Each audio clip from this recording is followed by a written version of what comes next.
Bon, je commence par bien. Sourdille.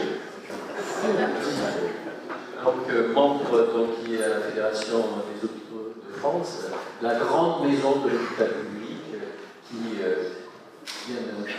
travaille sur des livres blancs, un de plus, et probablement pas le dernier, et en tout cas qui reprend et va nous présenter des éléments qui nous sont essentiels dans le système public, la place de la mission de secteur et un secteur ouvert à toutes les coopérations. Il va se présenter tout seul. Merci beaucoup. Effectivement, je suis ni médecin ni souriant. Effectivement, je représente ici la Fédération hospitalière de France, la Fédération hospitalière de France, je pense que vous connaissez peut-être tous le nom de la FHF. Pour vous dire en quelques mots quelles sont ses missions. Elle a, à mon sens, trois grandes missions. La première étant celle de porter la voix des hospitaliers et des hôpitaux publics auprès des pouvoirs publics, que ce soit auprès du ministère, auprès des parlementaires, auprès de ceux qui nous dirigent. Elle a également une mission d'information auprès des établissements. Donc, on communique un maximum toutes les informations que nous avons sur les projets de réforme, sur les projets de décret, etc., qui concernent la vie des établissements. Et puis elle a une troisième mission qui est une mission de réflexion et de prospective. J'aime à dire parfois qu'on est un petit think tank, même si ce n'est pas tout à fait vrai. En tout cas, on construit des groupes de travail avec des experts du terrain pour élaborer des réflexions, des perspectives dans le sens de l'intérêt général, et c'est ce que nous avons fait sur le sujet de la psychiatrie. Donc, tout d'abord, merci beaucoup en tout cas à Madame la directrice, à Monsieur le président de CME de votre invitation. Je suis très heureux d'être parmi vous. C'est un des rares fois où je suis invité pour présenter ces propositions, donc en tout cas votre invitation, moi-même. Quelques mots avant de rentrer dans le vif du sujet sur le contenu des propositions, pour vous dire que c'est le fruit du travail d'un groupe de travail qui a réuni une trentaine de membres, issus de CHU, de CH, de CHS, des médecins, des directeurs, des représentants des paramédicaux, d'autres associations, également des usagers qui ont participé à l'élaboration de ces propositions. Alors, je vous présente ici le premier volet des propositions, puisque nous avons un deuxième volet qui va sortir en novembre, donc sortir une version plus étoffée de nos propositions. Mais en tout cas, je vais vous présenter ici les premières propositions. Ce travail, on l'a voulu faire parce que ça faisait quelques années que la FHF n'avait pas formalisé ses propositions depuis 2015 et que la psychiatrie a beaucoup changé, notamment avec l'impact du Covid, et il nous semblait important de mettre à jour ces propositions et de participer à la réflexion collective en mettant la pierre à l'édifice de la réflexion stratégique sur l'avenir de la psychiatrie. Il y a d'autres rapports qui participent, mais en tout cas, il me semble important que la FHF se fasse entendre. Et sur la méthodologie, donc, le groupe de travail était présidé par le docteur Sylvie Perron, qui est praticien hospitalier au centre hospitalier spécialisé de Poitiers. Et puis nous avons commencé par une grande enquête que nous avons réalisée il y a plus d'un an maintenant auprès des établissements pour établir vraiment un diagnostic qui, je ne vous cache pas, n'était pas forcément des plus positifs, mais également pour faire émerger des initiatives et des idées issues du terrain. Donc rentrer dans le contenu, si on peut passer à la première slide. D'abord pour un petit état des lieux aussi, pour situer la psychiatrie publique dans le paysage sanitaire et dans le paysage de la psychiatrie. Et le secteur public joue un rôle majeur dans le suivi des patients suivis en psychiatrie, comme vous le savez, puisque nous assurons l'ensemble des modalités de prise en charge et nous suivons la grande majorité des patients, que ce soit en consultation, en visite à domicile, en hospitalisation et notamment les soins aigus. Ce qui fait que les établissements publics assurent la prise en charge de 85% de la vie active de psychiatrie et le nombre de patients pris en charge par l'hôpital public a augmenté de 7% entre 2014 et 2022. Et comme vous savez, évidemment, la psychiatrie est une discipline essentiellement tournée vers l'ambulatoire, vers les soins externes, contrairement parfois aux idées reçues qu'on peut avoir dans le grand public, puisque 80% des patients sont suivis en ambulatoire exclusivement et 95% des enfants et des adolescents en ambulatoire. Néanmoins, malgré cette situation, on va dire, quasi monopolistique du secteur public, elle fait face à des défis en termes de capacité de financement, puisque le nombre de lits d'hospitalisation a considérablement baissé dans les dernières années, à la fois du fait des évolutions des pratiques médicales, mais aussi poussé par une contrainte en termes de ressources, qu'elles soient financières ou humaines. Et à cela s'ajoute une évolution du financement qui a été particulièrement lente. Plusieurs rapports ont épargné ce fait-là, mais l'évolution de la psychiatrie en 10 ans a augmenté 2 fois moins vite que le reste de l'ONDAM. L'ONDAM, c'est l'ensemble des dépenses de santé.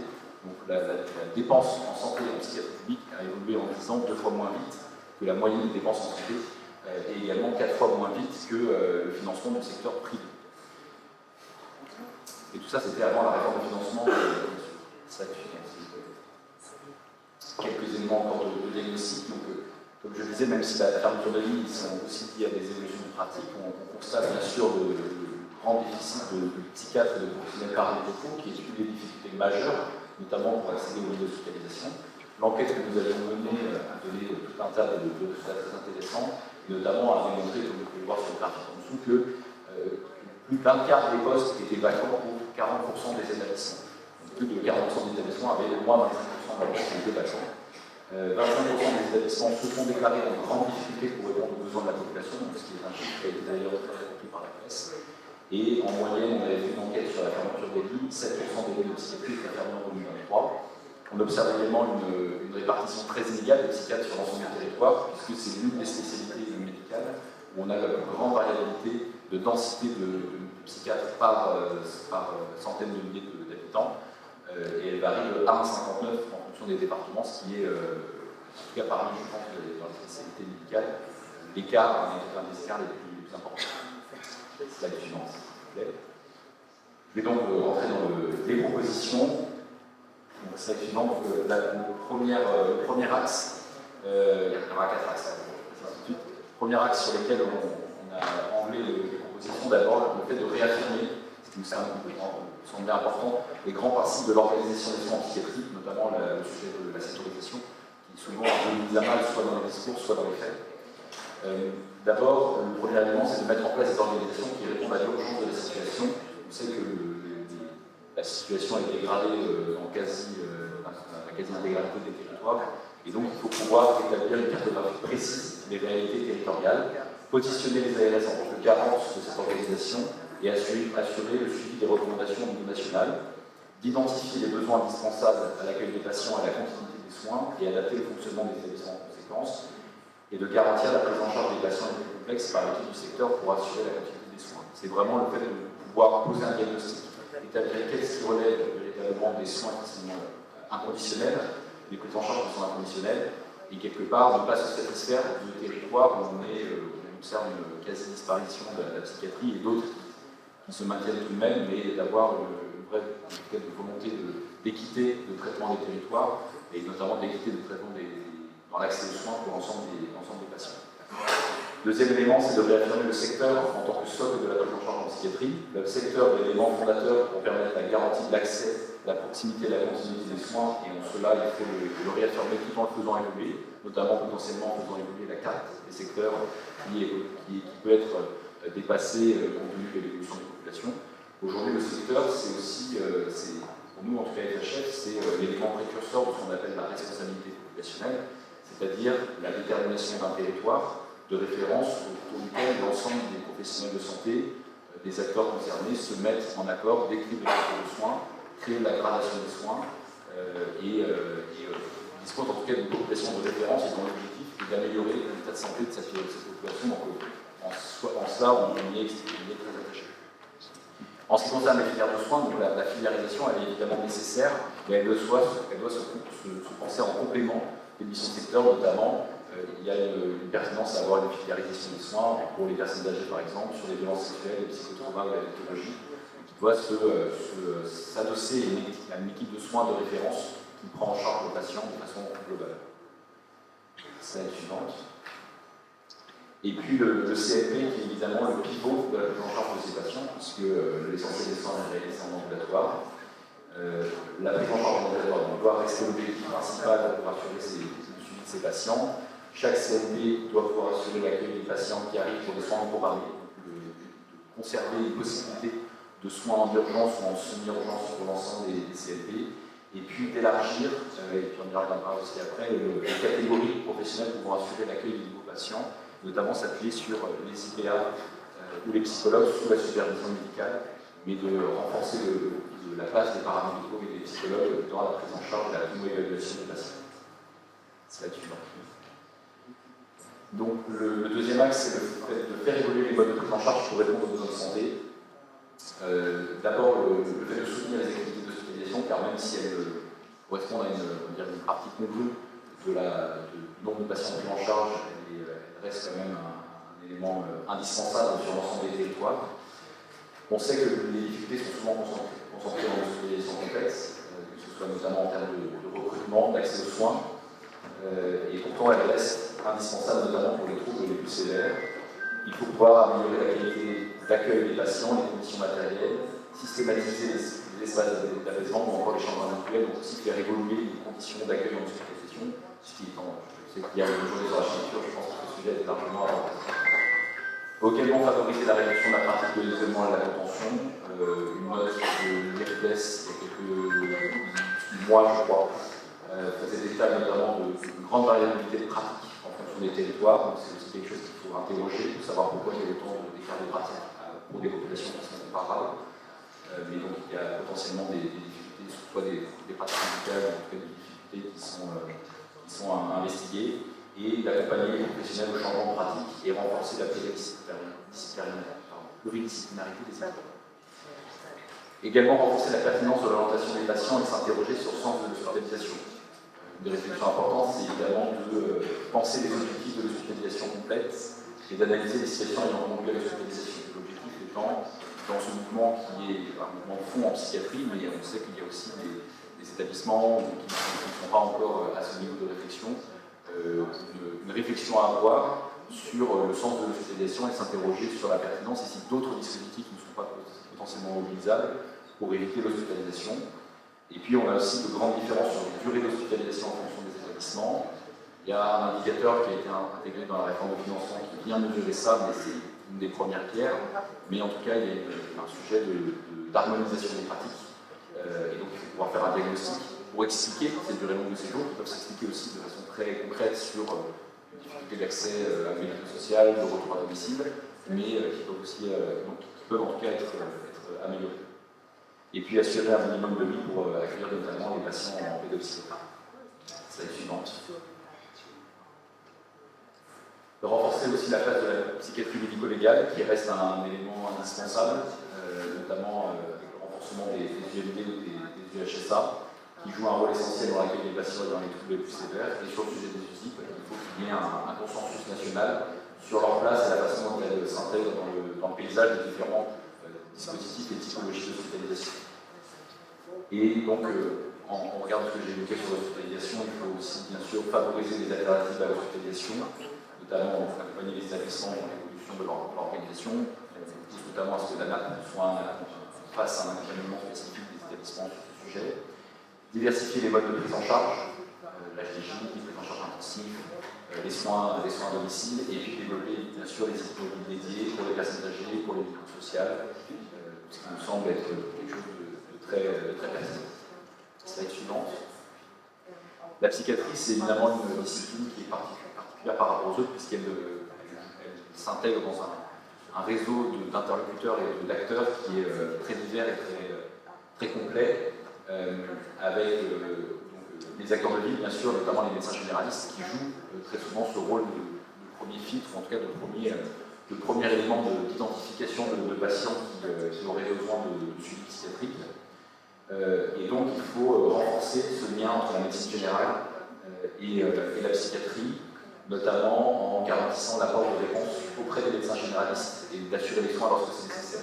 Ça, c'est quelque chose qui est rentré dans le groupe de travail, c'est-à-dire faire en sorte que la psychiatrie, le secteur, soit en mesure de répondre dès lors qu'il y a un alerte, un signalement par un médecin généraliste, puisse y avoir une réponse qui soit apportée pour renforcer cette confiance.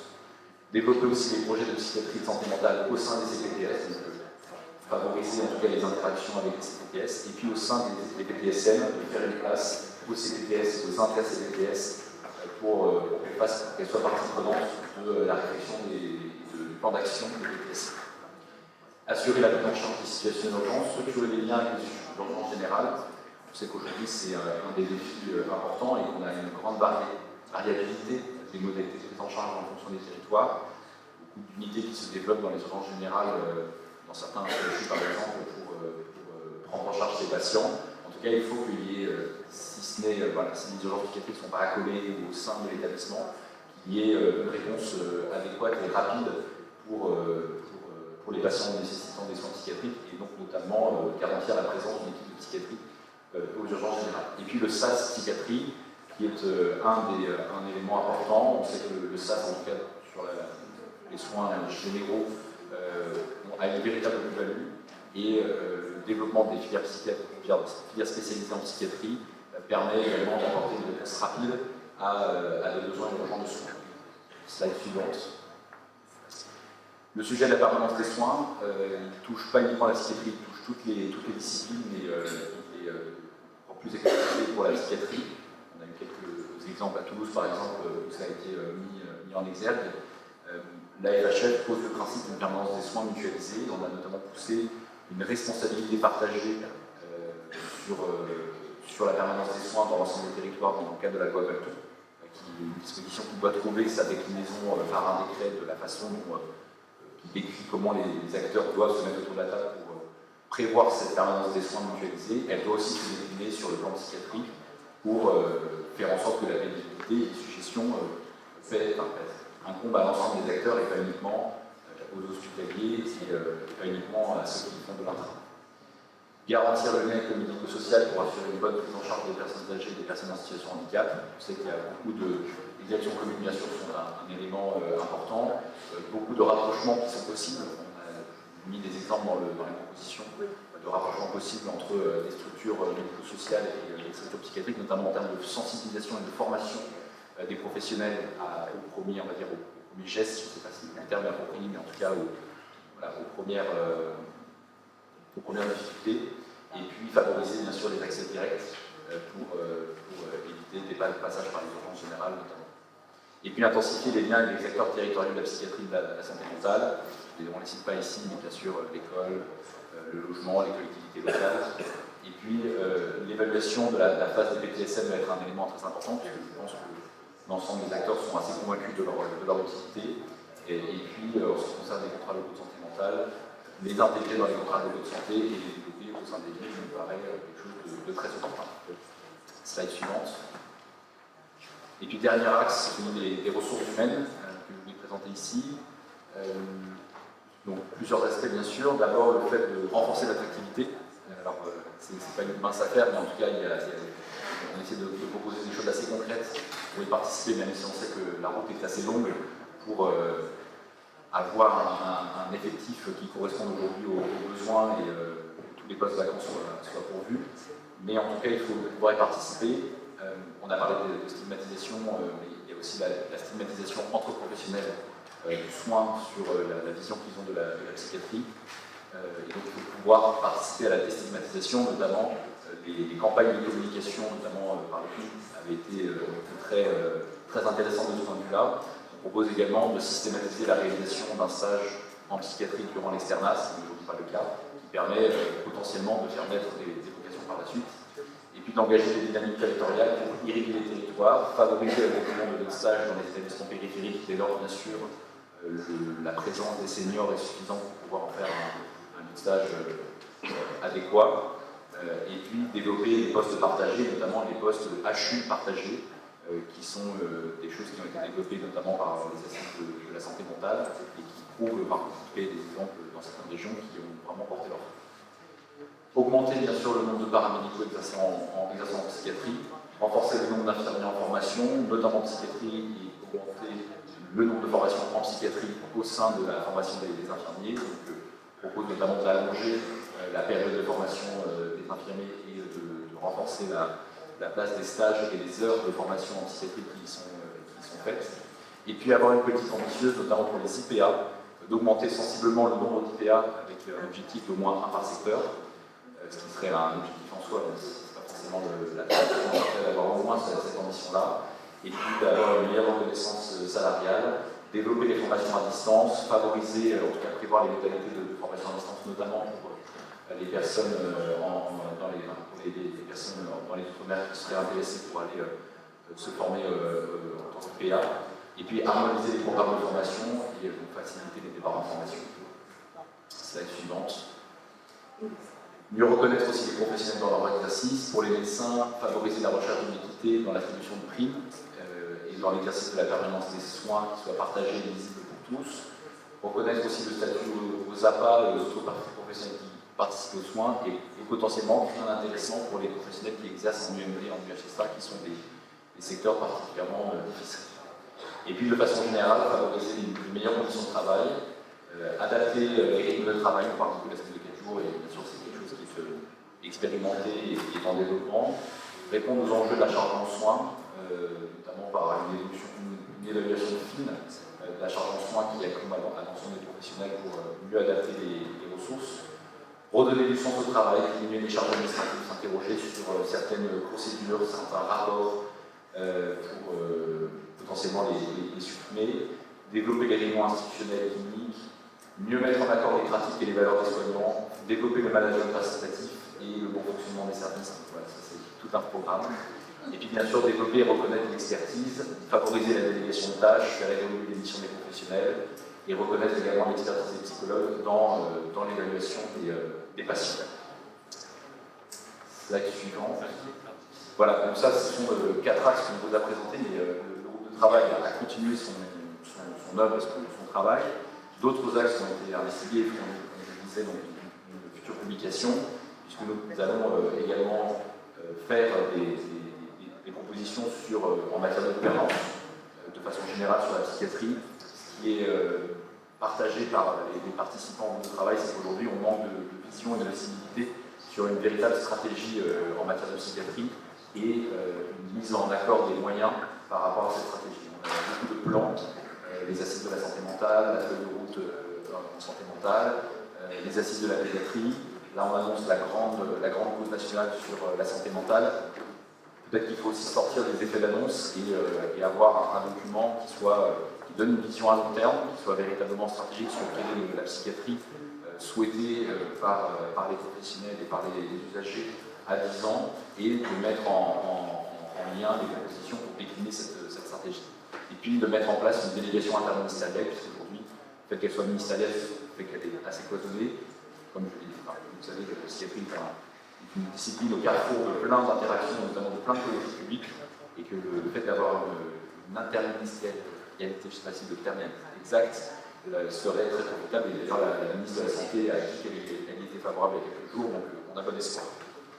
Proposition aussi en matière de recherche, renforcer les moyens dédiés à la recherche. Une instruction récente sur la structuration des fédérations régionales de recherche, quelque chose de très intéressant qui vient de soutenir. En matière de financement, la réforme de financement aujourd'hui se met en œuvre, elle doit être accompagnée et soutenue pour pouvoir vraiment mettre en accord des objectifs d'évolution et de transformation de l'offre de soins et de financement, et de soutenir aussi l'amélioration de la qualité et l'innovation au sein des établissements. Slide suivante. Puis d'autres propositions aussi en matière de pédopsychiatrie. Alors il y en a quelques-unes, il y en a plein d'autres, sur le fait de favoriser des postes partagés, notamment le fait d'avoir aussi des postes universitaires pour l'ensemble des CHU, ce qui n'est pas le cas, de favoriser la délégation de tâches pour les professionnels paramédicaux, de mieux structurer l'offre de soins, de s'assurer d'un minimum d'accès aux soins, notamment en hospitalisation complète dans l'ensemble des territoires, le fait d'avoir des maisons des adolescents dans tous les départements est évidemment quelque chose de très positif, de renforcer la prévention, l'accueil et la rotation et les moyens des CLT, bien sûr. En matière de droits des patients, aussi c'est un axe important, renforcer la place des usagers et de leurs représentants, notamment dans les instances de concertation sur l'analyse des pratiques, sur les événements indésirables, sur la satisfaction patient, de réduire les pratiques liées à l'isolement et à la contention, de favoriser la déstigmatisation de la maladie, que ce soit l'autostigmatisation, comme on parlait de la représentante des usagers, mais également la stigmatisation de façon générale, notamment en créant un observatoire du traitement médiatique politique du sujet de la santé mentale pour avoir une sorte de vigilance sur la façon dont ces sujets sont traités, ou encore développer la pérédance et la médiation en santé. Et puis en matière d'investissement et d'architecture, avoir un plan national de soutien à l'investissement hospitalier en psychiatrie, et puis construire des unités au service des patients, mais pas que les travaux d'hier ont largement participé à étoffer en tout cas cet axe de travail. Voilà, j'en ai terminé. Merci beaucoup.